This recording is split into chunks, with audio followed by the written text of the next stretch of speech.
सुरासुरा सेवित पाद पंकजा करे विराजत कमनीय पुस्तका विदेश्च पत्नी कमलासन प्रिया सरस्वती नृत्य तुवाचि मे सदा वसुदेवसुतं देवं कंसचाणूरमर्दनं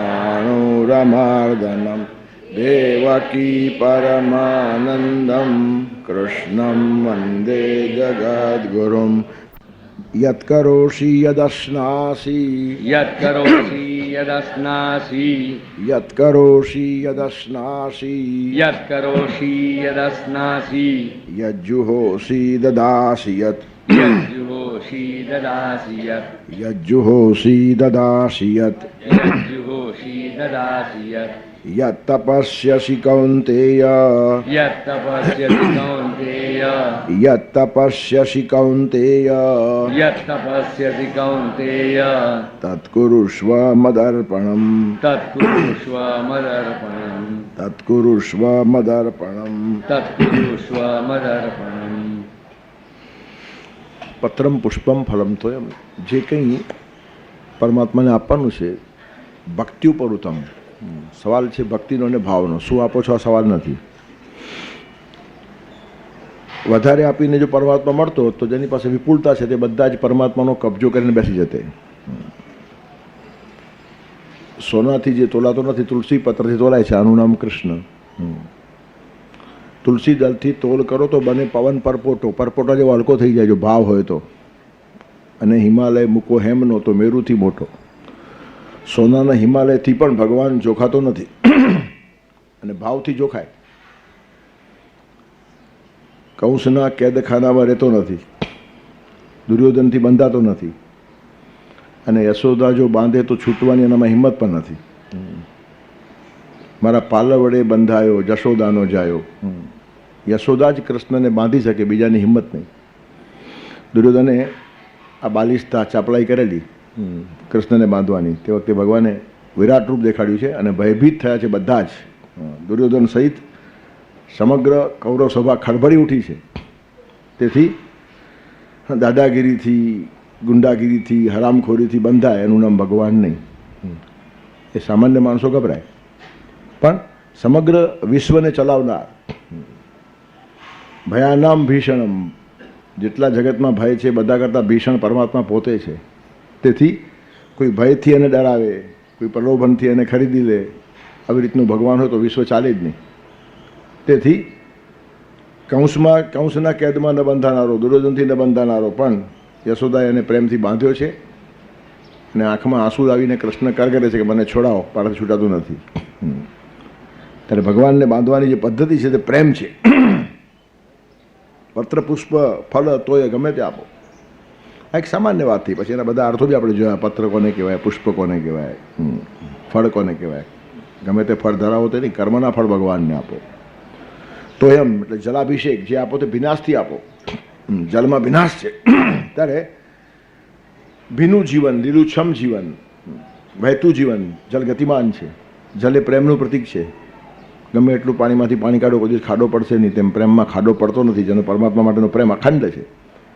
પત્રમ પુષ્પમ ફલમ તોયમ યો મે ભક્ત્યા પ્રયચ્છતિ તદહમ ભક્તિ ઉપર ઉત્તમ અશ્નામી. હું ખાઉં છું, ભોગવું છું એમ ભગવાન કહે છે. ભગવાન ખાવા તૈયાર છે, પણ ભગવાન આપણા જીવનમાં ભોગતા બને એના માટેની આપણી પોતાની પાત્રતા હોવી જોઈએ. ઉપદ્રષ્ટા, હનુમંતા, ભરતા, ભોગતા, મહેશ્વર, એક એક સ્ટેજ ભગવાન બદલતા જાય. જેમ જેમ જીવનો વિકાસ થાય ને તેમ સામે એવો જ પાર્ટ પ્લે કરવા માટે ભગવાન એવર રેડી છે. એને પાત્ર બદલતા વાર લાગતી નથી. આપણી તૈયારી હોવી જોઈએ. જેવું પાત્ર આપણે કરશું બરાબર એને અનુરૂપ સામે પાત્ર કરશે અને પરફેક્ટલી કરશે. તેથી પરમાત્માને આપણા જીવનમાં જો ભોગતા બનાવવાના હોય તો ફળ ભગવાનના ચરણે અર્પણ કરવું જોઈએ. અને એ જ અર્પણની વાત આ શ્લોકમાં કરે છે. યદ કરોસી યદ અશ્નાસી યદ જુહોસી યદ દદાસી યદ તપસ્યસી કૌંતેય તદ મદર્પણ કુરુસ્વ. હે કૌંતેય, હે અર્જુન, યદ કરોસી, તું જે કંઈ કરે છે, યદ અશ્નાસી, જે કંઈ ખાય છે, ભોગવે છે, યદ જુહોસી, જે હવન કરે છે, યદ દદાસી, જે કંઈ તું આપે છે, યદ તપસ્યસી, જે તપશ્ચર્યા કરે છે, તે મદર્પણમ કુરુષ્વ, તે બધું મને અર્પણ કર. આ બધી ક્રિયાઓ જીવનમાં માણસે કરવાની જ હોય છે, પણ એ પરમાત્માને અર્પણ કરીને કરો એટલે આખો એનો રંગ બદલાઈ જાય. કોઈ પણ સામાન્ય ક્રિયા પ્રભુ પ્રીત્યર્થ થાય કે યોગ બની જાય. બીજો કોઈ હેતુ ન રાખતા પરમાત્માની પ્રીતિને માટે કોઈ પણ કામ તમે કરો તો એ યજ્ઞ છે. ઘરમાં તમે ઝાડુ વાળો ને એ પણ યજ્ઞ છે. શા માટે? પરમાત્મા આપણા ઘરમાં વસે એવી આપણી ઈચ્છા છે. પ્રભુ આનંદ રૂપે આપ મારા ઘર વિશે વસજો. ભગવાનને જો વસવાનું કહેતા હોઈએ તો ઘર સાફ તો હોવું જોઈએ ને. ભગવાનને ગંદકીમાં રખાય નહીં. ત્યારે આપણા ઘરમાં પણ ભગવાનનું આહ્વાન કરવાનું તો ઘર કેટલું સ્વચ્છ અને પવિત્ર હોવું જોઈએ. આ ભાવનાથી ઝાડુ વાળો તો યજ્ઞ છે. પછી ઝાડુ વાળવાનો કંટાળો નહીં આવશે, મજા આવશે. એનું કારણ પરમાત્મા બિરાજવાના છે. એકાદ સામાન્ય કહેવાતો મોટો માણસ ઘરે આવતો તો માણસો કેટલું ઘર સાફસૂફ કરે છે. તો સાક્ષાત 14 બ્રહ્માંડનો ચાલક કે જો ઘરે આવવાનું હોય તો ઘર કેટલું સાફ જોઈએ. તેથી ઝાડુ વાળવાની ક્રિયા પણ ભક્તિ થઈ જાય. એનું કારણ પરમાત્માને અહીંયા પધરાવાના છે. પ્રભુ આનંદ રૂપે આપ મારા ઘર વિશે વસજો. બનો ઉત્સાહનું એ સ્થાન અને સૌનો વિસામો હો. પરમાત્મા ઘરમાં આવવાના હોય તો બધાને આપણા ઘરમાં વિસામો મળવો જોઈએ. આવું ઘર તો ભગવાન આવે. જે આપણા ઘરે આવે ત્રાસીને જાય તો ભગવાન આવે ખરા? એક એક માણસને ઉત્સાહ મળવો જોઈએ, વિશ્રામ મળવો જોઈએ. બનો ઉત્સાહનું એ સ્થાન ને સૌનો વિસામો હો. સુખીને સાથ એમાં હો, દુઃખીને પણ દિલાસો હો. કોઈનું સુખ દુઃખ આપણે ઓછું વધુ કરી શકતા નથી, પણ કોઈના સુખમાં રાજી થવું અને દુઃખમાં કમસે કમ દિલાસો આપવો. દુઃખ દૂર ભગવાન જ કરે. કોઈ માણસ કોઈનું દુઃખ દૂર કરી શકતું નથી. એટલે ભ્રાંતિમાં રહેવાની પણ જરૂર નથી કે આપણે દુઃખ કોઈના ઓછા કરી શકીએ. પણ દિલાસો આપવાની પણ એક ખાનદાની હોય ને, તો આપણા ઘરમાં ભગવાનને આવવાનું મન થાય. અને દુઃખ કોઈનું પણ ઓછું થાય તો ભગવાનની કૃપાથી જ થાય, અને સુખ કોઈને મળે તો ભગવાનની કૃપાથી જ મળે. પણ ભગવાન જો આવીને ઘરમાં વસી જાય તો આ બધી ક્રિયાઓ નેચરલી શરૂ થઈ જાય. સુખીને સાથ એમાં હો, દુઃખીને પણ દિલાસો હો. પ્રભુ નાનકડું ઘર મારું, સદા તારું જ મંદિર હો. તેથી ઘરને મંદિરમાં રૂપાંતરિત કરવાનું હોય તો ઘર કેટલું સ્વચ્છ, કેટલું પવિત્ર હોવું જોઈએ. ત્યારે કોઈ પણ ક્રિયા તમે કરતા હશો, દાંતણ કરો ને એ પણ યજ્ઞ છે. એનું કારણ ભગવાનની વાણી જે મોઢામાંથી નીકળવાની છે તે મોઢું દુર્ગંધી ન હોવું જોઈએ. વાત પતી ગઈ. દંતમંજન કરવું આ પણ યજ્ઞ છે. દરેકની પછવાડે પરમાત્માને જોડી દો. જે મોઢાથી પરમાત્મા બોલવાના છે તે મોઢામાંથી વાસ આવતી હોય, દુર્ગંધ મારતી હોય, કેમ ચાલે? એમાં બધા જ ફાયદા. ભગવાનની પૂજા પણ થાય અને માણસનું આરોગ્ય પણ જળવાય. જેટલો માણસ સ્વચ્છ અને પવિત્ર તો આરોગ્ય સારું રહે. એટલે આપણો તો ફાયદો છે જ, પણ સાથે પરમાત્માની પૂજા પણ થાય છે. તેથી એક એક કર્મ એ પરમાત્માને અર્પણ કરવાની. યત કરોશી, તમે જે પણ કંઈ કરો છો તે પરમાત્માને અર્પણ કરવું તો પડશે જ. આ તો ગીતાનો બેઝિક સિદ્ધાંત છે. એમાં કંઈ કરશું જ નહીં, ચાલશે જ નહીં. શરીર યાત્રા આપી છે તેને પ્રસિદ્ધ કર્મણા. શરીરની યાત્રા પણ કર્મ વગર ચાલશે નહીં. જીવન વિકાસની વાત બાજુ પર મૂકીએ તો પણ અસ્તિત્વ ટકાવવાને માટે પણ કર્મ તો કરવું જ પડશે. આળસુ માણસને ભગવાન ઊભો રાખતો જ નથી. તેથી સૃષ્ટિના કેટલાક નિયમો છે, કાનૂન છે. હું કંઈ જ નહીં કરીશ ને ભગવાન મારું ચલાવશે એમ બોલનારા માણસો મૂર્ખા છે. કોઈ જ ભક્ત આપણને આળસુ નહીં જોવા મળે. ભલે ભગવાનના વિશ્વાસથી જીવતા હશે પણ અવિરત કામ કરતા હશે. અને સામાન્ય માણસો કરતા કરતાં 100 ગણું ને 1000 ગણું કામ કરતા હોય. પણ હું કરું છું એ ભાવ કાઢી નાખ્યો એમણે, અને પરિણામે હળવા ફૂલ જેવા હોય. ભાર જે છે ને એ અહંકારનો ભાર છે. નાનકડું કામ પણ હું કરું છું આવ્યું કે બોજો થઈ જાય. અને વૈશ્વિક કામ પણ પરમાત્મા કરે છે ને મને નિમિત્ત બનાવે છે, બિલકુલ બોજો થાય નહીં. એટલે કરીને પણ રિલેક્સ રહેવાની પ્રક્રિયા સમર્પણમાંથી આવે છે. તેથી યત કરોશી, કામ તો કરવું જ પડશે. જીવનની અંદર કામ કર્યા વગર કોઈને પણ ચાલતું નથી. ત્યારે કામ કરવાનું છે, આ એક નક્કી વાત હોય. અને કર્મનું પરિણામ બંધન છે, આ પણ નક્કી વાત છે. તમે કર્મ કર્યા એટલે સંડોવાયા છે. સારું કામ કરો તો યશ મળે, ખરાબ કામ કરો તો યશ મળે. સારું કામ કરો ને લોકોને ઈર્ષ્યા આવે તો પણ તમને ગાળો આપે. ખરાબ કામ કરો ને લોકોને ફાયદો, તમારી પ્રશંસા બી કરે. ઘણા ગુંડાઓની પ્રશંસા થાય તેનું કારણ ઘણા લોકોને ફાયદો બી કરી આપતા હોય. તેથી યશ અપયશ આ બધી બહારની વાતો છે. એક ખરું અંતરનું સમાધાન અને પ્રભુની પૂજા. તેથી કર્મ તો કરવું જ, અને કરો એટલે બધી જ વાતો આવવાની છે. કર્મની આસપાસ કાદવ ઊભો થાય જ. સારું કામ હોય તો પણ થાય અને ખરાબ કામ હોય તો પણ થાય. પણ એ કાદવની વચ્ચે કમર તરીકે આપણે રહેવું હોય તો સમર્પણની ભાવનાથી જે માણસ કામ કરે ને કશું નડતું નથી. કોઈ જ સંતોને નિંદા સ્તુતિએ આગા પાછા કર્યા નથી. કોઈ પણ સંત હશે, બધા જ સંતોના જીવનમાં નિંદા સ્તુતિના પ્રસંગો આવ્યા જ છે. પછી એ નરસિંહ હોય, મીરા હોય, સુરદાસ હોય, તુકારામ હોય, કોઈને લોકોએ છોડ્યા નથી, કારણ કે એ લોકો સ્વભાવ છે. પણ આ લોકો આટલા ટેવાઈ ગયા છે, એની કોઈ અસર આપણા ઉપર ન થાય એ મહત્વની વાત છે. અને એટલે જ આ લોકો અજાત શત્રુ છે. એનું કારણ એમના દિલમાં કોઈના માટે શત્રુ ભાવ આવતો નથી. શત્રુઓ સૌથી વધારે એમના જ હોય. સારા માણસોના જેટલા શત્રુ હોય એટલા બીજા કોઈના ન હોય. એનું કારણ સારો માણસ અને સારું કામ બધાને ખટકતું જ હોય. જે લોકોને હરામખોરી કરવી છે ને હંમેશા સારો માણસ ન રહે, એ દુનિયાનો રિવાજ છે. તેથી કોઈ પણ ખરાબ ઠેકાણે સારા માણસો ટકી શકતા નથી. પછી એ ઓફિસ હોય, કાર્યાલય હોય, સમાજ હોય, મંડળ હોય, સંસ્થા હોય, ગમે ત્યાં સારો માણસ આવે બધાને આંખમાં ખટકે. એનું કારણ એના સારાપણાના કારણે આપણી ખરાબી ખુલ્લી થાય છે, કમ્પેરિઝન થાય ને. એક સારા માણસની સારી હવા જો ઊભી થાય તો તેની સામે બદમાશો તરત દેખાઈ આવે. તેથી કાં તો એને પોતાના જેવો કરી નાખો અને કાઢી નાખો. આ સામાન્ય રિવાજ છે. તેથી સૌથી વધારે શત્રુઓ સારા માણસ ના હોય તો આપણે ધ્યાનમાં ના આવે. તો પછી અજાત શત્રુ કેવી રીતનો? અજાત શત્રુ આટલા માટે કે એ કોઈના માટે પોતાના મનમાં શત્રુ ભાવ રાખતો નથી. આટલું આપણા હાથમાં છે. સામેનો માણસ શત્રુ થાય કે ન થાય આપણા હાથમાં નથી. કારણ વગરના શત્રુઓ ઘણા થઈ જાય, પણ તે વખતે કોઈના માટે દુર્ભાવ નિર્માણ ન થાય. અને તે તો જ ન થાય જો ઈશ સમર્પિત જીવન રાખીને માણસ કામ કરતો હોય તો. નહીં તો દુર્ભાવ આવે છે. જરાક આપણા મનનું ધાર્યું થાય ને કે માણસ માટે દુર્ભાવ આવે, જરા કોઈ આપણા માટે આડું અવડું બોલે કે માણસ અસ્વસ્થ થઈ જાય. પણ એ ક્રાઇટેરિયા બદલી નાખવાનો. કોઈને આમ લાગે છે ને કોઈને તેમ, સવાલ જ નહીં. જે લાગવું હોય તે લાગે. સદા જોતો રહે છે તું પ્રભુને કેમ લાગે છે. તેથી પરમાત્મા તરફ જેનું મોઢું થયું ને એને પછી પરવા જ નહીં દુનિયાની. દુનિયા બોલે તેને બોલવા દઈએ, આપણે રામ ભજનમાં રહીએ. હંમેશા ભક્તો આવા જ ગીતો ગાય. દુનિયા બોલે તેને બોલવા દઈએ, આપણે રામ ભજનમાં રહીએ. એનું કારણ દુનિયા બહાર છે ને રામ અંદર છે. શાંતિ અંદર મળે છે, બહાર મળતી જ નથી. તેથી દુનિયાની પાછળ દોડનારા માણસો પાગલ થઈ જાય, ગાણા થઈ જાય. અને ભગવાનની પાછળ દોડનારો માણસ ખરો ડાયો છે, અને ડાયો જ દુનિયાને ગાંડો લાગતો હોય. ગાંડાની વણઝાર એમાં લિસ્ટ છે ને, બધા ભક્તો જ છે. તેથી દુનિયા જેને ગાંડા ગણે તે હરીને મન હોશિયારજી. દુનિયાને જે માણસો ગાંડા લાગતા હોય ખરા ડાયા છે. એનું કારણ એ અંદર દોટ મૂકે છે, ભગવાન તરફ જાય છે. ત્યારે દુનિયા તરફ દોડનારા માણસો બધાને ડાયા લાગે. કેટલો આગળ વધી ગયો ને કેટલો વિકાસ કર્યો ને, 5-10 મકાન બનાવ્યા ને, 5-10 ગાડીઓ રાખીને, 10 ફેક્ટરીઓ કરી નાખીને, ફલાણું કરી નાખીને, બધું બહારની દોડધામ છે. એ માણસ હોય ડાયો દેખાય પણ છે ભયંકર મૂર્ખ. એનું કારણ જીવનનો સત્યાનાશ કરી નાખ્યો. બધે જ ગયો પણ જ્યાં જવાનું હતું એ રહી ગયું. તેથી બહાર ભટકતો રહ્યો અને અંદર જવાનું જ ભૂલાઈ ગયું. અને એને જ કહેવાય ગાદલા બિછાવવામાં રાત તો વહી ગઈ, ઊંઘવાનું રહી ગયું ને સવાર થઈ ગઈ. જ્યાં જવાનું હતું તે જ રહી ગયું. ગાદલા બિછાવવાના છે સુવાને માટે, પણ એ બિછાવવાનું જ મહત્વ લાગ્યું, સુવાનું યાદ જ નહીં આવ્યું. તો આખી રાત એક માણસ ગાદલા બિછાવે ને સુવે જ નહીં તો મહામૂર્ખ કહેવાય. તમે 80 વર્ષ સુધી બિછાવ્યા જ કરે, બિછાવ્યા જ સૂતો જ નથી છેવટ સુધી. વગર સૂતે એમને એમ મરી જાય. ઘણા માણસો આમને આમ જાય, પછી કરશું એમ કરીને કરવા જેવું કામ જ રહી જાય અને નકામા કામો હજારો થઈ જાય.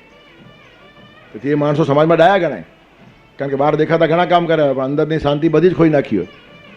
તેથી પરમાત્માને સમર્પણ કરીને કરેલું કોઈ પણ નાનકડું કામ હશે, સ્પેશિયલી તમે નક્કી કરીને અમુક કામ કરો છો એમ નહીં, તમે દાતણ કરો છો એ બી યજ્ઞ બની જાય. તમે જમો છો પણ યજ્ઞ થઈ જાય. શા માટે? અંદર રહેલા જઠરાગ્નિને આહુતિ આપું છું. આ શરીર ટકાવવાને માટે જમું છું. શરીર ટકવું જોઈએ. શા માટે? શરીર ટકશે તો જ ભગવાનની ભક્તિ થશે, ભગવાનના કામો થશે, સદવિચારનો પ્રચાર થશે. ત્યારે શરીર ટકાવવું જરૂરી છે, કારણ કે ભગવાનનું સાધન છે. અને ભગવાનના સાધનને ટકાવવાને માટે હું જમું છું. આ પવિત્ર ભાવનાથી જમો એટલે જમવું એ યજ્ઞ છે. બહાર કંઈ હવન રાખીને સ્વાહા સ્વાહ કરવાની જરૂર નથી. અંદર બી અગ્નિ છે જ. અને ત્યાં જેમ તમે આહુતિ નાખો છો, ઘી તે તલ જવ, તેમ આ તમે બધા કોળિયા અંદર નાખો છો, બધા યજ્ઞ જ છે. ઉદર ભરણ નોહે જાણી જે યજ્ઞ કર્મ. તુકારામ કહે છે આ ઉદર ભરણ નથી, પેટ ભરવાની પ્રક્રિયા નથી, એ યજ્ઞ છે. એનું કારણ શરીર માધ્યમ ખરું ધર્મ સાધનમ. ધર્મ સાધનોમાં આદ્ય સૌથી પહેલું તો શરીર. પહેલું સુખ તે જાતે ન રહ્યા. શરીર સારું હોય એ પહેલાં પહેલું સુખ છે. એનું કારણ તેના વગર કોઈ કામ થાય નહીં. ત્યારે પરમાત્માના કામમાં નિમિત્ત બનવું હોય તો પણ શરીર સારું હોવું જોઈએ. રાત દિવસ જે માણસ માંદો પડ્યો તે કામ શું કરે? તેથી શરીરને સારું રાખવાની પ્રક્રિયા, શરીરને ટકાવવાની પ્રક્રિયા, એ ભાવનાથી જો ભોજન થાય અને એકાદ વખત જો કંઈ રોગ આવે ને દવા લો તો એ પણ યજ્ઞ છે. એનું કારણ જલ્દી રિપેર થવું જોઈએ, પાછું કામ કરવું છે. દવા લેવી એ પણ યજ્ઞ થઈ જાય. અન્નને ઔષધ કહે છે. ઔષધ ફળ પક્વાંત. ફળ આવે અને પછી પાક ખલાસ થાય. આપણા ઝાડ પર ફળ આવે ને ફરીથી ફળ આવે. અનાજમાં એવું નથી, અનાજ એકવાર થયું એટલે થયું. ત્યારે ઔષધ અન્ન માટે શબ્દ વપરાય છે. અને શંકરાચાર્ય બી કહે છે ભિક્ષૌષધમ પૂજ્યતામ. ભિક્ષાન્ન છે ને સૌથી મોટું અન્ન છે. આપણે ધ્યાનમાં નહીં આવે, આપણને ભિક્ષા એટલે ભીખ લાગે. ભીખ નથી, ભીખ અને ભિક્ષા જુદી. ભીખ માગવી પડે અને ભિક્ષા વગર માગે મળે. તેથી અયાચક વ્રતધારી ઋષિઓ જે ખાતા એ ભિક્ષા હતી. એમાં માગવાનું હોય જ નહીં. માગવાનું છોડો ત્યારે ભિક્ષા શરૂ થાય. આજે મોટા ભાગે ભીખને જ ભિક્ષા માનવામાં આવે છે. સાચો ભિક્ષુક માગતો જ નથી. શંકરાચાર્ય ખરા ભિક્ષુક હતા. પતિત ફલમ, ઝાડ પરથી ફળ તોડે પણ નહીં, પડ્યા પછી જ ઉપાડે. એટલે આટલું પણ તોડવાની વાત પણ નહીં. લોકો પાસે તો માગવા જાય જ નહીં, પણ ઝાડ ઉપર રહેલું ફળ પણ સંન્યાસી તોડે નહીં, સાચો સંન્યાસી હોય તો. પતિતમ ફલમ, જેમ પડી ગયું ઝાડ પરથી પછી એ પક્કો ફળ લઈને ખાય. એટલે ઈશ્વર મોકલાવે તે જ ખાય આ માણસ. તે સામાન્ય મજૂરી માણસ કરે એ બહુ વિચારો સામાન્ય માણસ છે. પછી નોકરી કરે, નિયમિત પગાર મળે, એના કરતાં આગળ ધંધો કરે, એના કરતાં આગળ ખેતીવાડી કરે. ખેડૂત કોઈનો ગુલામ નહીં, પોતાનો માલિક. પોતાની જમીન, પોતાની મહેનત, ઈશ્વર ઉપર ભરોસો, વરસાદ પડે, પોતાનું જીવન ચાલે. તેથી નોકરી અને વેપાર કરતાં પણ કૃષિને શ્રેષ્ઠ ગણી છે. એનું કારણ ભગવાન ઉપરનો ખેડૂતનો વિશ્વાસ વધારે છે. એનું કારણ ડાયરેક્ટ સંબંધ છે ભગવાન જોડે. વેપારીને ડાયરેક્ટ સંબંધ નથી. એ શહેરમાંથી માલ ખરીદી લાવે ગામડામાં વેચતો હોય એટલે એનો વેપારી સંબંધ છે, ભગવાનથી નહીં. ત્યારે ખેડૂતને ડાયરેક્ટ ભગવાન જોડે સંબંધ છે. વરસાદ વરસે તો જ એનું કામ ચાલે. તેથી ખેતીને શ્રેષ્ઠ ગણી અને એના કરતાં શ્રેષ્ઠ છે ભિક્ષા. તેથી મજૂરી, નોકરી, વેપાર, ખેતીવાડી ઉત્તરોત્તર ચડતા ક્રમ છે. એમાં સૌથી ઉપર ભિક્ષાને મૂક્યું છે. ભિક્ષૌષધમ ભુજ્યતામ. ભિક્ષામાં જે મળે એટલે વગર માગે જે મળે તે લેવું અને તેને પણ ઔષધ તરીકે લેવું. અન્ન અને ઔષધ સંસ્કૃતમાં એક જ અર્થમાં વપરાય છે. અને સંગીત કહે છે કે ભિક્ષાને ઔષધ સમજીને લો. ઔષધ એટલે વધારે લેવાય જ નહીં. ડૉક્ટર જે બાટલી ભરી આપે ને 3 ભાગ હોય તો સવાર બપોર સાંજ તો એમ જ લેવાય, એક સાથે બાટલી પીવાય? જરૂરિયાત કરતાં વધારે દવા માણસ પીતો નથી, તેમ જરૂરિયાત કરતાં વધારે અન્ન ખવાય નહીં. અન્નને પણ ઔષધ સમજો. શરીર નિરોગી કરવા માટે દવા છે તો શરીર ટકાવવા માટે અન્ન છે. બંનેનો સંબંધ શરીરથી જ છે. રોગી માણસ દવા ખાય ને રોગ સાફ કરે, તંદુરસ્ત માણસ અનાજ ખાય અને શરીરને ટકાવે. ત્યારે બેઉમાં શરીરને સક્ષમ રાખવાની જ વાત છે. પ્રત્યેક માણસ જો દવા સમજીને અનાજ ખાતો હોય તો એક કોડિયું પણ વધારે ખવાય નહીં. જેમ દવાના 2-3 ભાગ ભેગા પીવાય જ નહીં. જેટલું કીધું એટલું માપમાં જ પીવાય. તેમ યુક્તાહાર વિહારસ્ય યુક્ત ચેષ્ટસ્ય કર્મસુ યુક્ત સ્વપ્નાવબોધસ્ય યોગો ભવતી દુઃખ. જરૂરિયાત કરતાં એક કોડિયું પણ માણસ વધારે ન ખાય તો અન્નની અછત થાય જ નહીં. એનું કારણ આખા વિશ્વને જમાડવા ભગવાન બંધાયેલો છે. પણ કેટલાક માણસો 10નું ખાઈ નાખે તો 9 ભૂખ્યા રહે અને ખાનારો કંઈ સુખી ન થાય. એનું વજન વધે ને પછી એને ડાયાબિટીસ થાય ને એને બધા જાત જાતના રોગ થાય. તેથી ખાનાર પણ દુઃખી અને ખાવાનું જેનું જૂટવી લે તે પણ દુઃખી. સમાજમાં આપણને જીવતા આવડતું નથી. તેથી ઔષધ અન્નને પણ દવા સમજીને ખાવાની વાત શંકરાચાર્ય કરે છે. ત્યારે ભિક્ષામાં એટલે પોતાની મળેલું અને તે પણ જરૂરિયાત કરતાં વધારે પરિગ્રહ નહીં. આવું જ્યારે જીવન જીવે માણસ તો એની બધી જ પ્રક્રિયા જે જીવનની છે ને તે યજ્ઞીય બની જાય. ત્યારે યત કરોશી, તમે જે કંઈ કામ કરો છો, યદ અશ્નાસી, જે કંઈ ખાઓ છો, તમારા કર્મને કર્મયોગ બનાવી દો. તમારા ભોજનને પ્રસાદ બનાવી દો. ભોગ નહીં. ભોગ હોય તો રોગ થાય અને પ્રસાદ થાય તો પ્રસન્નતા આવે. અને પ્રસાદ કોને કહેવાય? પરિશ્રમથી જે મેળવ્યું હોય તે. પરિશ્રમ કરીને જે મળે તે આપણને મફત મળે પ્રસાદ લાગે એવું નહીં. મફત મળે તે પ્રસાદ નહીં, એમાં પરિશ્રમ હોવો જ જોઈએ. પરિશ્રમથી મળે, પ્રામાણિકતાથી મળે, પવિત્રતાથી મળે, પરોપકારમાં ખર્ચાય અને પછી વધેલું વેચીને ખવાય, એનું નામ પ્રસાદ. કેટલી મોટી વ્યાખ્યા છે પ્રસાદની. પ્રસાદમાં પરિશ્રમ જોઈએ, પ્રામાણિકતા જોઈએ, પવિત્રતા જોઈએ, પરોપકાર જોઈએ અને એ બધું આપ્યા પછી જે પ્રસાદ મળે તે માણસ ખાય. એટલે વેચીને ખાવાવાળો માણસ, એકલો ખાય તે ભોગી અને ખવડાવીને ખાય ને તે પૂજારી. તેથી ખરો પ્રસાદ જીવનમાં માણસ ખાય. યાદ અશ્નાસી, તમે જે ખાઓ છો તેને ભોગ ન રાખતા પ્રસાદ બનાવી દો. એનું કારણ ભોગે રોગ ભયમ.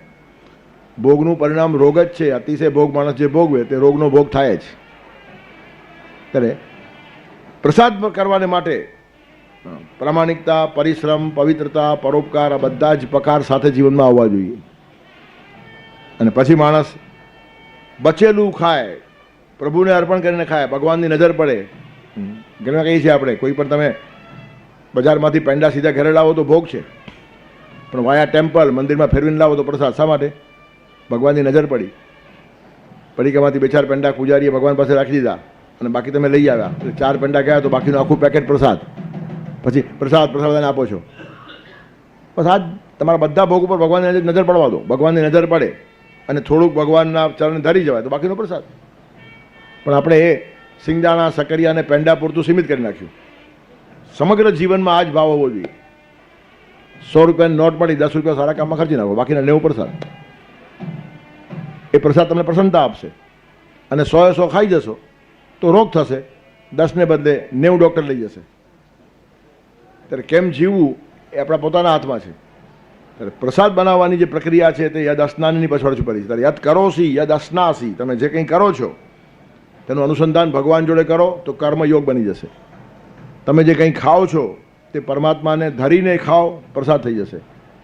યદ કરોસી યદ અસ્નાસી યદ જુહોસી, જે કંઈ હવન કરો છો તે પણ હોળી થઈ જાય એનું ધ્યાન રાખો. સારા કામમાં ખર્ચાય તો હવન અને એલફેલ વપરાય તો હોળી. મોટાભાગના લોકો પોતાની શક્તિ, સંપત્તિ અને સમયની હોળી કરતા હોય છે. કાવ્યશાસ્ત્ર વિનોદેન કાલો ગચ્છતિ ધીમતામ વ્યસનેન ચ મૂર્ખાણામ નિદ્રયા કલહેનવા.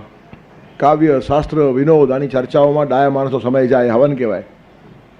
અને વ્યસનેન ચ મૂર્ખાણામ નિદ્રયા કલહેન, વ્યસનમાં, નિદ્રામાં, કંકાસ કલહમાં જેનો સમય જાય તેને હોળી કરી.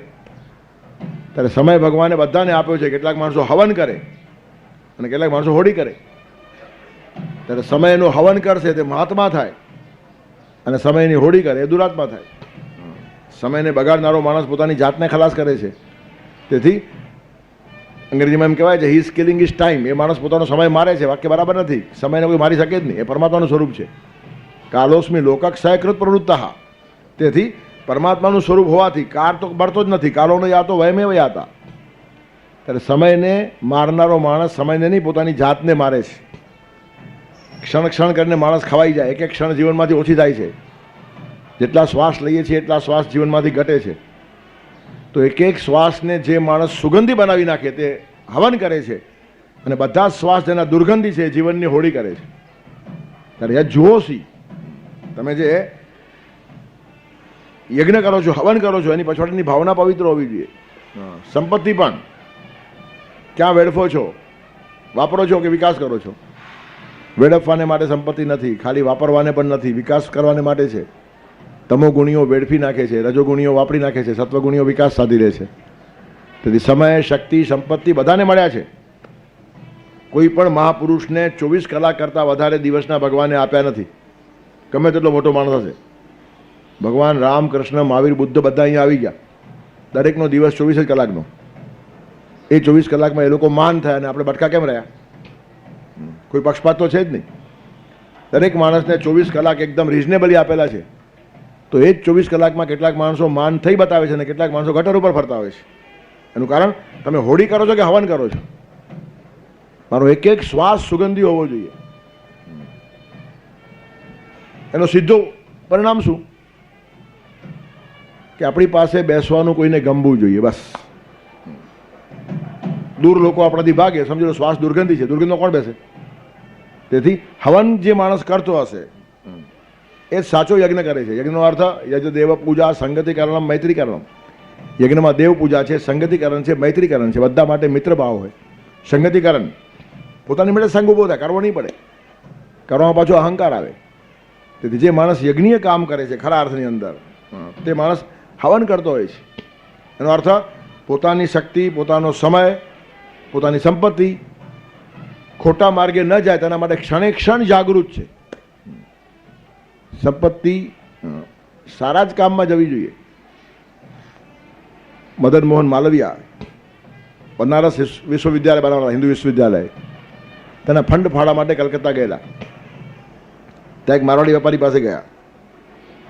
બહુ મોટી આશાથી ગયેલા, પણ થોડી વાતચીત થઈને અંધારું થવા લાગ્યું. નોકર દીવો પ્રગટાવવા માટે આવ્યો. ત્યારે દીવો પ્રગટાવતા એક કાંડી બુજાઈ ગઈ, પહેલાં બીજી બાળી. પેલો વેપારી લાલ પીળો થઈ ગયો, ધમકાવી નાખ્યો. એક દીવો પ્રગટાવવા 2 કાંડી બાળી નાખી, શરમ નથી આવતી? આ લોકો ઠંડા પડી ગયા કે એક દિવાસળી માટે જે માણસ નોકરને લેફ્ટ રાઈટ લઈ નાખે આપણને શું આપશે? ખોટા ઠેકાણે આપણે આવી ગયા. તેથી હાથ જોડીને ઊભા થવા લાગ્યા. ત્યારે વેપારી પાસે બેસાડે, પૂછો શું છે આગમનમ પ્રયોજનમ કેમ, તમે આવ્યા છો ને જાઓ છો શું? તો ઠીક છે આવ્યા હતા પણ હવે બેસી જશો એમ કે. અરે પણ શું છે બોલો તો ખરા. તો કે નહીં, બહુ મોટું કામ લઈને આવ્યા છીએ, બનારસ હિન્દુ વિશ્વવિદ્યાલય બનાવવાનું છે, બહુ મોટો પ્લાન છે, બહુ મોટી યોજના છે, તેના ફંડ ફાળવા માટે આવ્યા હતા પણ હવે બીજે જશો એમ કે. તો કેમ મને કેમ નિમિત્ત નહીં બનાવો કે? મારે પણ દાન આપવું છે. આશ્ચર્ય લાગ્યું આ લોકોને. તો ઠીક છે ચાલો જે આપો તે લખી લઈએ. એમને એમ કે 5-10 રૂપિયા આવશે, બીજું શું આપશે, આટલા આપે તો ઘણા કહેવાય. એ જમાનામાં એ વેપારી કીધું 1.25 લાખ રૂપિયા મારા લો. કેટલી જૂની વાત. તે વખતે હા, એક રૂપિયો 100 રૂપિયાથી વધારે મૂલ્યવાન હતો. તેથી 1.25 લાખ રૂપિયા આપે. આ લોકોની આંખ ફાટી ગઈ, સમજાયું નહીં આનું વર્તન. પછી કહે છે કે તમે એક કાંડી માટે હમણાં નોકરને ધમકાવી નાખ્યો ને અહીંયા 1.25 લાખ આપો છો?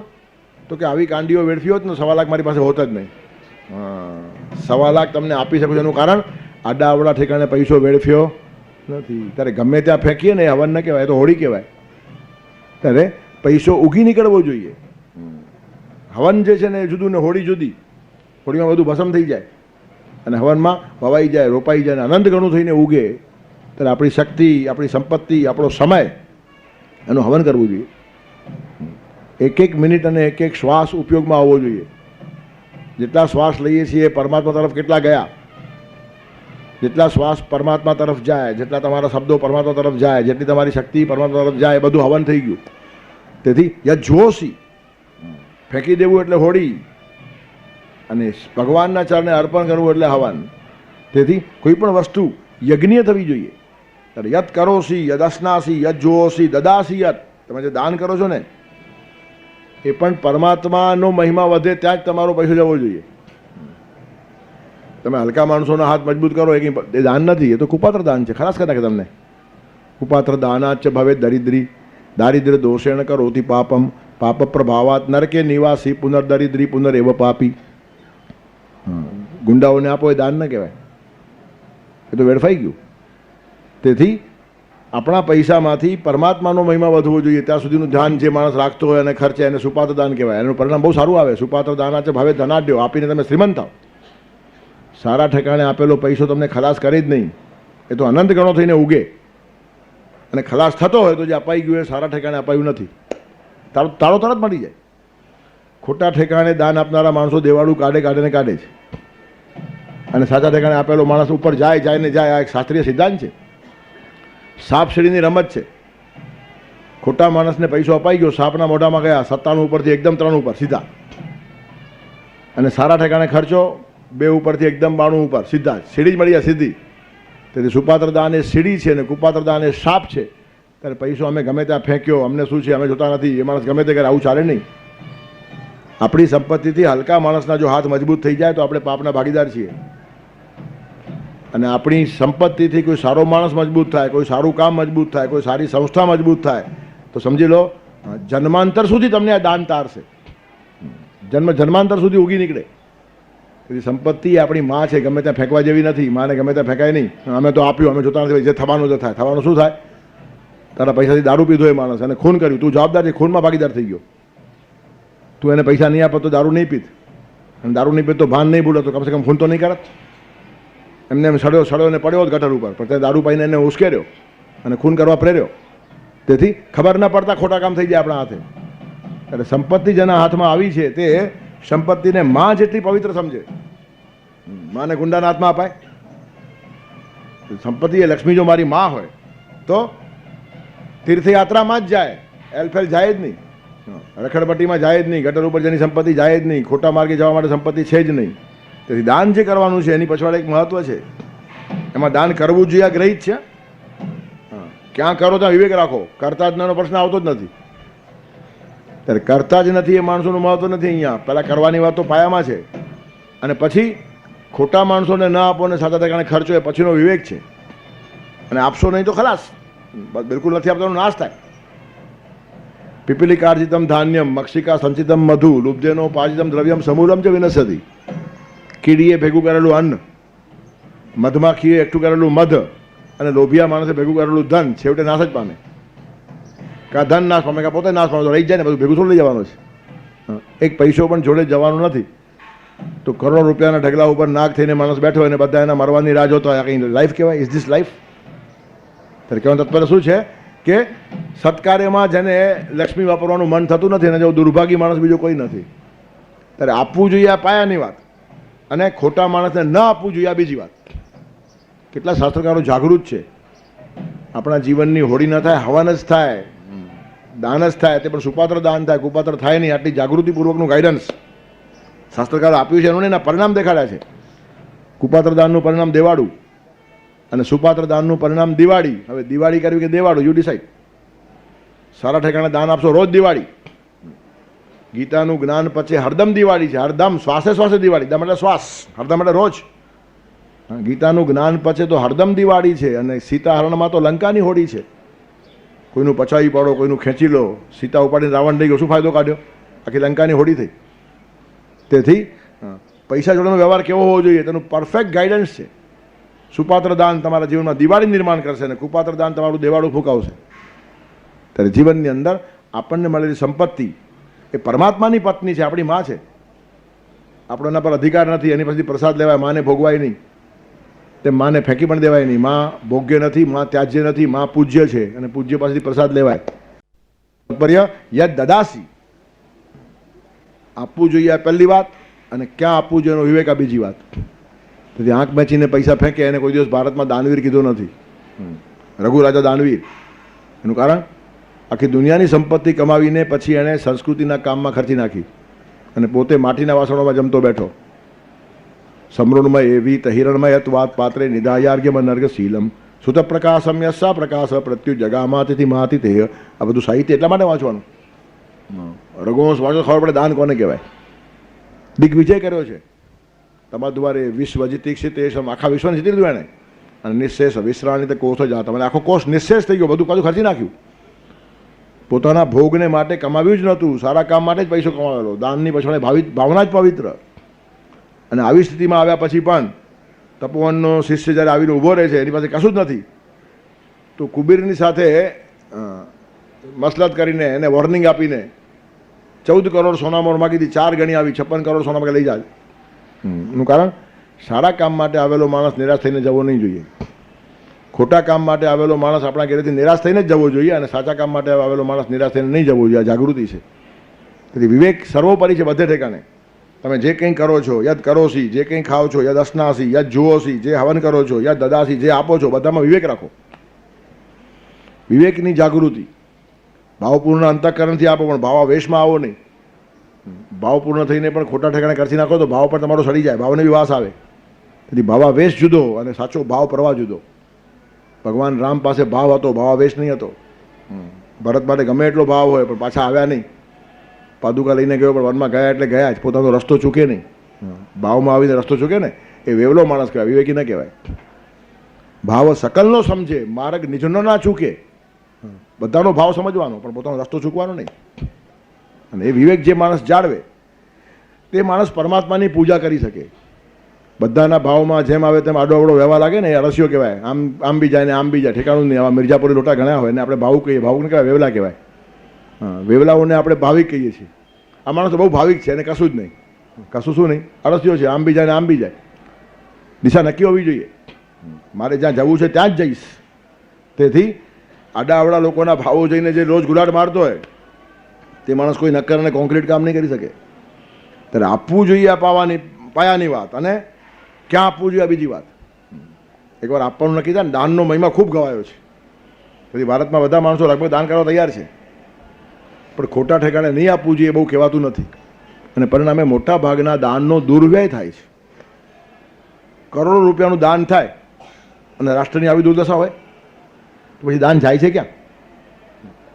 કરોડો રૂપિયાનું દાન જો માણસોએ આપ્યું હોય અને એમાંનો એકને એક પૈસો ઉગી નીકળતો હોય તો આવી અવદશા દેશની હોય જ નહીં. તેથી દાન જેને અપાય છે તે માણસો સત્કર્મ કરે કે નહીં કોને ખબર. 5 સ્ટાર હોટલમાં બેસીને દારૂ પીતા હોય તો ત્યારે દાન કોને અપાયું છે ત્યાં સુધી જાગૃતિ રાખવી પડે. કરોડોની સંપત્તિ અપાય છે એનું કારણ જેટલો મહિમા દાનનો ભારતમાં ગવાયો છે વિશ્વમાં ક્યાંય ગવાયો નથી. હજારો વર્ષથી દાનનો મહિમા છે. ચત્વારો ધન દાયાદા ધર્માગ્નિ નૃપ તસ્કરા તેસામ જ્યેષ્ઠાઓ માને ન ત્રય કુપ્યંતી બાંધવા. ચત્વારો ધનદાયાદા, ધર્માગ્નિ નૃપ તસ્કરા, ધર્મના 4 ભાઈઓ છે. ચત્વારો ધનદાયાદા, ધર્માગ્નિ નૃપ તસ્કરા, ધર્મ અગ્નિ નૃપ અને તસ્કર.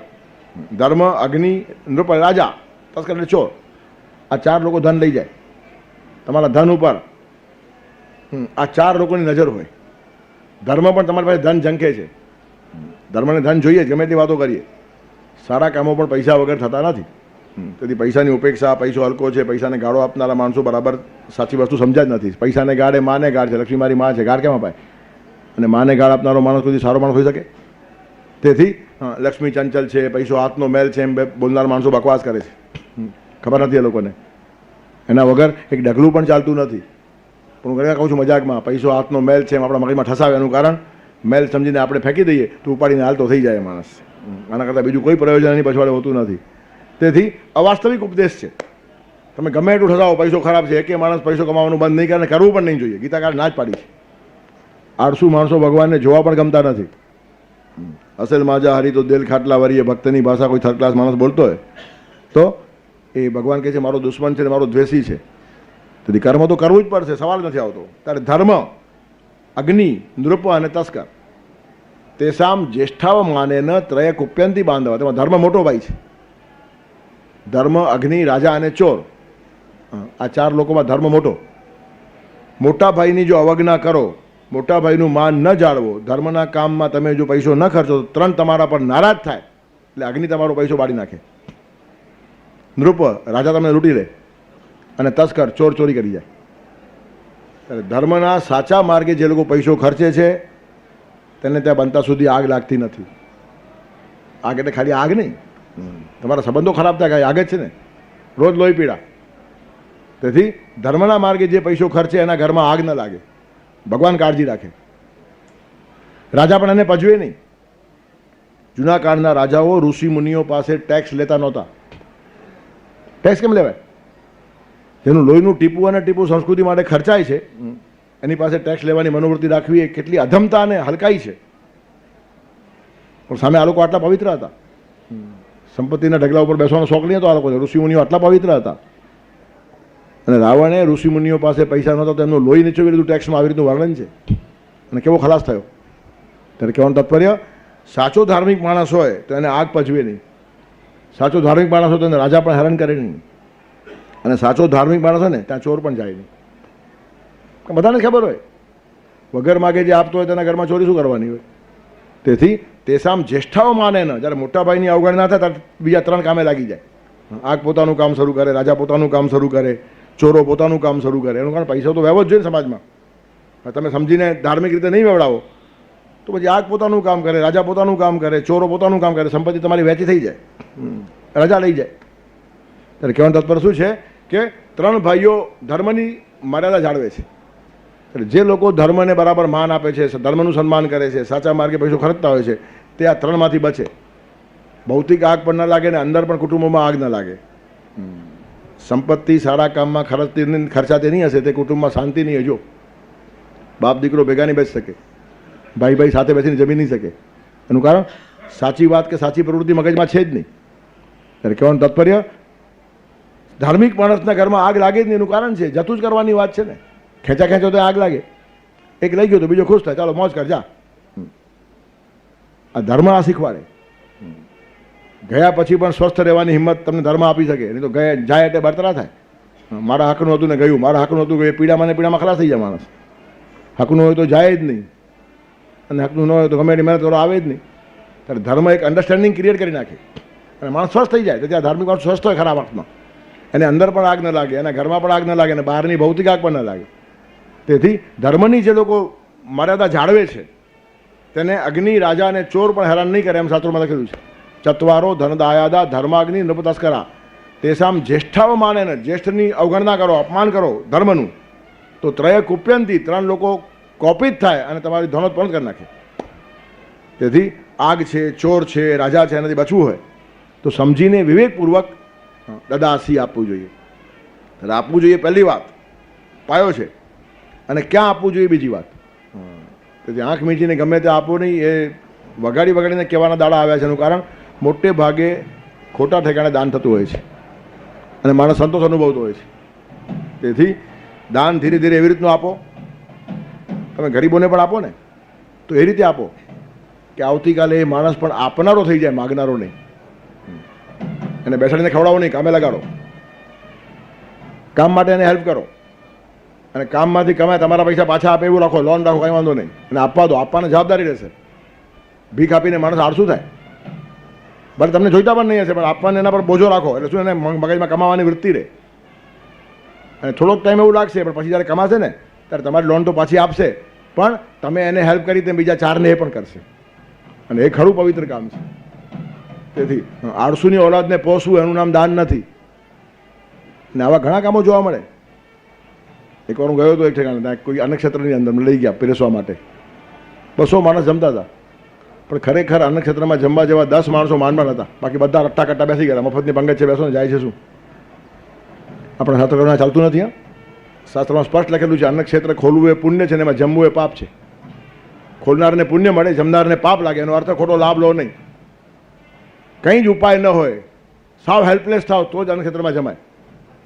પણ મફતનું મળે છે, શું કામ નોકરી કરવી, શું કામ કામ કરવું? અને આવા પઠ્ઠાઓ ત્યાં બેસી જાય તો એ દાન ન કહેવાય. એ તો સડી જ જાય, એનું જીવન સડી જ જાય મફતનું ખાઈને, પણ આપનારને પણ નુકસાન થાય. અને પાછી મજાની વાત એ છે એ 200 માણસોને પીરસવા માણસો ગામમાંથી આવે બિચારા. 1 કલાક કાઢીને બિચારા વેપારમાંથી કાઢીને અહીંયા પીરસવા માટે આવે. તો મેં કીધું આ 190 માણસો પઠ્ઠાઓ છે, વારા પરથી પીરસે નહીં? મહિનામાં એકવાર વારો માંડ આવે. 5-5, 7-7 માણસો રોજ કામે લાગી જાય તો મહિનામાં એકવાર વારો આવે લોકો. મને કે બોલતા જ નહીં. કેમ? તો કે એમના પોતાના જમવાના થાળી વાટકા એમણે ઉટકી નાખવા જોઈએ, માંજી નાખવા જોઈએ એમ કહ્યું તો તોફાન થઈ ગયું અહીંયા. તો તમારે જમાયો છે આ બધા? મેં કીધું હા, મફતનું ખાઈને પોતાની થાળી માંજવા પણ તૈયાર નથી. આવા માણસ જમાડાય ખરું? અને પાછો અટ્ટો કટ્ટો રોટો છે. હા, જબરજસ્ત કામ કરી શકે. 8 કલાકની 18 કલાક કામ કરે એવી શક્તિ છે, પણ મફતનું મળે શું કામ કરવાનું? અને અન્નક્ષેત્રની વાત નથી. હા, ઇંગ્લેન્ડ જેવા દેશમાં થયું છે. લિબર્ટી અને સિક્યોરિટી, કામ કરવું કે નહીં સ્વાતંત્ર્ય, અને ન કરશો તો ઘર બેઠા ભથ્થું મળશે. તેથી ભથ્થા ખાનારા માણસો વધી ગયા. હવે નવા નવા નિયમો લાવવા પડે છે. બધા ચિંતકો રડવા લાગ્યા કે આખું ઇંગ્લેન્ડ ભિખારી થઈ જશે. એનું કારણ ઘેર બેસીને આપ મળતું તો કોણ લે? ત્યારે સિક્યોરિટી ભથ્થું ખાતા કરે, નોકરી નથી, બેસી જાય ઘરે. ગવર્મેન્ટ નોકરી અપાવે તો 2-4 દિવસ થઈને પાછા ફાવતું નથી, છોડી દે. એનું કારણ મફત મળતું કોણ કામ કરશે? મારાથી મનોવૃત્તિ છે બેસીને ખાવાની. તેથી આખું ઇંગ્લેન્ડ હેરાન થયું છે. સિક્યોરિટી અને લિબર્ટી આપશો તો રિસ્પોન્સિબિલિટીનું ભાન હોવું જોઈએ. Security and liberty without responsibility is always dangerous. કામ કરવું કે નહીં સ્વાતંત્ર્ય, અને નહીં કરો તો પણ ખાવાનું મળશે આવી સિક્યોરિટી, અને રિસ્પોન્સિબિલિટી કોઈ શીખવાડતું જ નથી, તો પછી રાષ્ટ્ર ખલાસ થઈ જાય. તેથી ઇંગ્લેન્ડના સમજુ માણસો રડવા લાગ્યા કે આમાંથી બહાર કેમ નીકળવાનું? ઘેર બેઠા ભથ્થું આપો તો મોટાભાગના માણસો એમ જ ખાવાના છે. પગાર લેવા કે સહી કરવા પણ ઓફિસમાં જાય નહીં, ઘેર આપી જાવ તો બહુ સારું એમ કહેશે. ત્યારે કહેવાનું તત્વ શું છે? આળસુની ઓલાદને પોષવું ને દાન નથી. તેથી જે માણસ આપે છે તે સમજીને જાગૃતિપૂર્વક આપે. ત્યારે કહેવાનું તાત્પર્ય અન્નક્ષેત્ર ખોલવાવાળાને પુણ્ય મળે ચોક્કસ, પણ ખાવાવાળાને પાપ લાગે છે. આવું બેલેન્સ કર્યું છે કે પાપ લાગે તો વાંધો નહીં, પણ નહીં ખાઈશ તો મારી જે આવા દાડા આવ્યા છે, બીજો રસ્તો નથી મારા પાસે, તો તમે 1-2 દિવસ 4 દિવસ ખાઈ લો, પણ પાછી વ્યવસ્થા થાય છોડી દેવાનું અને ખાધું એ ચૂકવી આપવાનું. જ્યારે તમારી આવક થાય ને ત્યારે અન્નક્ષેત્રનો બોજો આપણા ઉપર રહેવો નહીં જોઈએ. હા, નહોતું ત્યારે 15 દિવસ જમ્યો હતો, પણ હવે 15 વર્ષ ચાલે એટલું આપી દઈશ, મને ભગવાને ખૂબ આપ્યું છે. આ જાગૃતિ સમાજમાં નિર્માણ થવી જોઈએ, તો દાન તમારું ખીલે અને દાનમાંથી ઘણું બધું ઉગી નીકળે. ત્યારે દાન એટલે ભીખ નથી. દાન એ બહુ પવિત્ર વાત છે. એ તમારો હિસ્સો છે. દાનમ નામ સંવિભાગ. અને પ્રત્યેક માણસે આપવું જોઈએ. રૂપિયો કમાનાર માણસ ભલે 1 પૈસો આપે, કંઈ વાંધો નહીં, પણ દાન ખાલી શ્રીમંતો જ કરે આવી ઠેકેદારી નથી. પ્રત્યેક માણસે ભગવાનની પૂજા કરવાની છે. પત્રમ પુષ્પમ ફલમ તો એમ જે હશે તે. અને ભગવાન પર્સન્ટેજ ગણે છે, રૂપિયા ગણતો નથી. 10% મેં ભગવાનને આપ્યા. હવે 1 કરોડ રૂપિયા જે માણસ કમાતો હોય 10 લાખ રૂપિયા આપી દે, 10% થયા. અને 100 રૂપિયાવાળો 10 રૂપિયા આપે તો 10% થયા. બંનેને પુણ્ય સરખું મળે. આ ભગવાનનો ન્યાય છે. એનું કારણ 1 કરોડવાળાને 10 લાખ આપવા સહેલા છે, 100 રૂપિયાવાળાને 10 રૂપિયા આપવા બહુ અઘરા છે. એનું બજેટ તૂટતું હોય, એને 10 રૂપિયા કેમ કાઢવા, એ 10 લાખ કાઢવા કરતાં વધારે મહત્વની વાત છે. ભગવાનને આ બધી ખબર છે. ત્યારે આણે 10 લાખ આપ્યા અને આણે 10 રૂપિયા આપ્યા એમ ભગવાન જુએ નહીં. એની પાસે હતું એના પર્સન્ટેજ કેટલા થયા. તેથી ભાગ આપવાની વાત છે, કોઈ ફિગર ભગવાન બોલ્યા જ નથી. જે માણસ પોતાનો ભાગ નથી આપતો તે ચોર છે એમ કહ્યું છે ગીતામાં. ઇષ્ટાન ભોગાની વો દેવા દાસ્યંતે યજ્ઞ ભાવિતા તૈરદત્તા ન પ્રદાય એભ્યો યોભુંગ તે સ્ટેન એવ સસ્તેન, એટલે ચોર. તેથી ઈશ્વરનો ભાગ કાઢવાની મનોવૃત્તિ જેટલું આપણું હશે એમાંથી જ. આપણી પાસે નથી એનો હિસાબ ભગવાન માગતા જ નથી. એક ડોશીમાં ઉપર ગયા, પૂછવામાં આવ્યું શું સારું કામ કર્યું, શું પથ્થર સારું કામ કર્યું, મારે હતું શું, ગામના દળના દળીને માન જીવતી હતી, હું સારું કામ શું કરું? તો કંઈ વાંધો નહીં, તારી પાસે ઘંટી હતી ને. તો કોઈ અડોશી પડોશી જેના ઘરે ઘંટી ન હોય ને એવી ગરીબ બાઈ હોય, એ તને રિક્વેસ્ટ કરે કે મને એકાદ દિવસ અનાજ દળવા આપ, તો મફત દળવા આપેલું? તારી ઘંટીમાં 2 માણસોને દળવા આપ્યો તો પણ તે સારું કામ કર્યું છે એમ કહેવાય. તને કોણ કહે છે તું ધર્મશાળા બંધાવ કે હોસ્પિટલ ખોલ? તમારી પાસે જે છે તેમાંથી તમે શું કરો છો? તેથી આપવાની મનોવૃત્તિ, સત્કર્મ તરફ જવાની મનોવૃત્તિ એ જે જીવનમાં આવે ને તો નાનું કામ પણ બહુ મોટું થઈ જાય છે. ત્યારે યદ કરોસી યદસ્નાસી યદ જુઓસી દદાસી યદ તપસ્યાસી, તમે જે તપ કરો છો એનું મોઢું ભગવાન તરફ હોવું જોઈએ. નહીં તો કષ્ટ કહેવાય, તપ ન કહેવાય. કષ્ટ જુદું. કષ્ટ ઘણા માણસો સહન કરે છે, તપ ઓછા માણસો કરે છે. કષ્ટમાં માણસ ઘસાઈ જાય, તપની અંદર માણસ ઉજળો થાય. તપ તમને શક્તિ સંપન્ન બનાવે, કષ્ટ તમને નબળા બનાવે. ટોલ્સ્ટોય કહે છે ઈસુ ખ્રિસ્તે જેટલું સહન કર્યું છે એનાથી વધારે દરેક માણસ સહન કરે છે. એક સંસારી માણસ પોતાના જીવન દરમિયાન ઈસુ ખ્રિસ્ત કરતાં વધારે વેદનાઓ સહન કરે છે. પણ ઈસુ ભગવાન થયા અને બધા બાકીના માણસો આવા જ રહે. એનું કારણ એણે તપ કર્યું ને બીજાએ કષ્ટ સહન કર્યું. એકાદ તપસ્વી એક પગ ઉપર ઊભો રહીને જંગલમાં તપશ્ચર્યા કરતો હોય અને ટ્રેનમાં જગા નથી માટે ઉપરનો કડો પકડીને એક પગ ઉપર માણસ ઊભો હોય, બેમાં ફરક ખરો કે નહીં? વીટી અને ચર્ચ ગેટથી ઘણા માણસો એક પગ ઉપર, બીજો પગ મૂકવા જગા જ ન હોય, આમ ઉપર અટકતા હોય અને એક પગ પકડ્યો હોય અને ઠેઠ મુલુંડ સુધી કલ્યાણ સુધી. તપસ્વી નથી આ માણસ, પણ એ કષ્ટ છે, તપશ્ચર્યા નથી. એનું કારણ ભગવાન તરફ મોઢું નથી. ઈશ્વરનું કંઈક સારું કામ થાય તેના માટે સહન કરવું, ઘસાઈ જવું એ તપ છે. અને સ્વાર્થ માટે જે સહન કરવું તે કષ્ટ છે. ટ્રેનમાં આપણે ઊભા રહીએ સ્વાર્થ માટે, એનું કારણ રોટલો કમાવા જવું જ પડે એમ છે, એમાં ચોઈસ તો આપણે જઈએ નહીં. ત્યારે કહેવાનું તત્વ શું છે? ન છૂટકે કરવું એ વાત જુદી અને સમજીને હોંશપૂર્વક કરવું આ જુદી. ત્યાં તપશ્ચર્યાની પછવાડે ભાવ છે. ભક્તિ પ્રધાનન તપઃ, ઠંડા પાણીએ નાહવું એને તપ ગણાતું હોય તો બધી માછલીઓ તપસ્વી છે, 24 કલાક નાયા જ કરે છે, પાણીમાં જ છે, બહાર નીકળતી જ નથી. તેથી તમારી ક્રિયામાં તપ નથી, ભાવમાં તપ છે.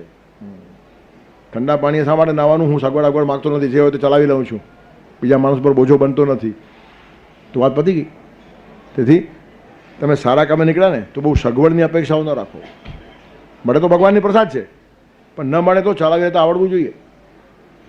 એ બરાબર ન કહેવાય. સગવડો માગવી, આપણે સમાજ ઉપર ઉપકાર કરતા નથી, સારું કામ આપણે વિકાસ માટે કરીએ છીએ. ઘણા વક્તાઓ આવી રીતનું કે અમે ટેક્સીમાં બેસતા જ નથી, ગાડી મોકલાવો તો કે ફિયાટ ચાલે જ નહીં, એમાં આરામ નથી મળતો, એમ્બેસેડર મોકલાવો તો આવી. યાર કમાલ છે. અરે હું પગે ચાલતો આવીશ, એમાં છે શું? એમ્બેસેડર નહીં, એસી કાર આવવા દો, પણ ભગવાન મોકલાવશે તો ડિમાન્ડ ન હોય. સગવડ માગીને મારે કામ નથી કરવાનું, કામ કરવાનું છે, સગવડ ભગવાન મોકલશે. અને ન હોય તો અગવડો મારો વિકાસ હશે. અગવડ પણ વિકાસ માટે જ સમજણ પડવી જોઈએ માણસને. પણ આ તો સમાજ ઉપર ઉપકાર કરતા હોય તેમ ચડી બેસે બધાની છાતી ઉપર, તો એ તપ નથી. એ બીજાને તમે પજવો છો ઓન ધ કોન્ટ્રી. સામેના માણસ સગવડ ન હોય તો ત્યારે કહેવાનું તત્પર શું છે? યદ તપસ્યાસી, તપ એટલે કષ્ટ સહન કરવાની તૈયારી અને સ્વેચ્છાએ, અને એનું મોઢું પરમાત્મા તરફ હોવું જોઈએ, વિકાસ તરફ હોવું જોઈએ. ત્યારે યદ કરોસી યદસ્નાસી યદ જુઓસી દદાસી યદ તપસ્યાસી કૌંતેય તત્કુરુસ્વ મદર્પણમ, એ બધું મને અર્પણ કરીને કરો. આ જ ભાવને આગળ પુષ્ટ કરે છે. તો નેક્સ્ટ શ્લોકનું પાલન કરી રાખશું આવતા રવિવારને માટે. શુભાશુભ ફલૈરેવમ મોક્ષ્યસે કર્મબંધનૈઃ સંન્યાસ યોગયુક્તાત્મા વિમુક્તો મામુપૈષ્યસી વસુદેવસુતં દેવં કંસચાણૂરમર્દનમ દેવકી પરમાનંદમ કૃષ્ણં વંદે જગદ્ગુરુમ.